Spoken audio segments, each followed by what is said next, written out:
Saya mencintai Anda karena Allah, sama-sama insya Allah. Semoga Allah menjaga Anda. Doakan kami yang hadir di sini supaya Allah memberikan istiqomah pada diri kami dalam menuntut ilmu di majelis ilmu dan memberkahi ilmu yang telah kami dapatkan. Insya Allah, Allah Maha mendengar apa yang kita niatkan dan saya berdoa semoga Allah kabulkan. Seringkali penyakit sombong dan sejenisnya hadir dalam hati, akan tapi tidak selalu dalam setiap perkara yang saya amalkan.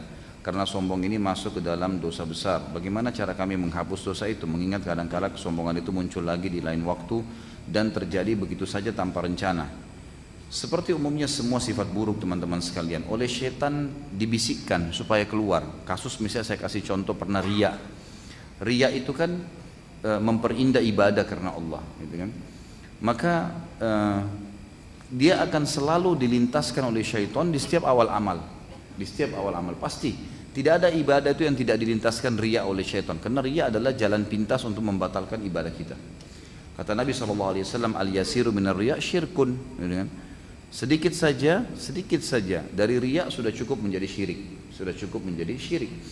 Jadi syaitan akan terus menanamkan atau mendatangkan di benak kita masalah riya ini misalnya.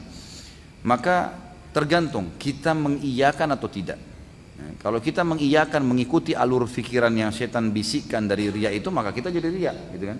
Misal berdoalah lebih lama sebab orang di sebelah kamu lagi lihat misalnya, atau sujudlah lebih lama, atau apalah yang dibisikkan sama dia. Lalu kita memang, oh iya ya, biar saya dilihat deh, biar teman-teman saya tahu, biar gini. Maka kita bawakan diri kita ke arus itu, maka jadi riya. Kalau enggak.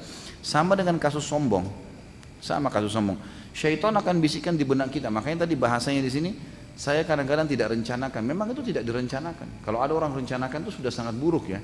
Tapi kalau orang tidak rencanakan terlintas, memang syaitan berusaha agar muncul sombongnya. Tinggal kita mengiyakan atau tidak, gitu kan? Jangan diikuti alur itu. Kita lagi jalan, tiba-tiba syaitan mengatakan suara sepatumu kalau kedengaran orang-orang tahu kau pakai sepatu baru, gitu kan? Lalu kemudian kita melawannya, kita malah merendahkan. Jadi supaya tidak bunyi suara sepatu itu, kita jalankan lebih pelan misalnya, kita melawan itu. Maka tidak ada dosa yang kita bisa dapatkan, tidak ada dosa yang didapatkan di situ. Jadi sebenarnya tergantung kita bagaimana mengontrol diri kita. Memang seorang mukmin harus jeli ya. Kenapa teman-teman sekalian kita harus selalu baca basmalah setiap kali mau makan? Kenapa enggak sekali seumur hidup? Kenapa kita selalu kalau mau tidur baca doa, bangun tidur baca doa, setiap kali masuk kamar mandi baca doa, setiap kali keluar baca doa? Padahal sebenarnya kamar mandi itu mungkin ya sama kamar mandi di kamar tidur kita. Tapi setiap masuk baca, setiap keluar baca.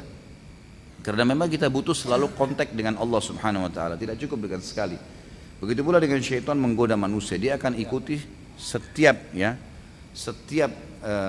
kesempatan untuk bisa menyelipkan, maka dia akan selipkan. Allahu a'lam, itu yang saya tahu. Jadi memang kalau dia terlintas dari syaitan, tinggal ditepis dan dilawan, jangan diikutin.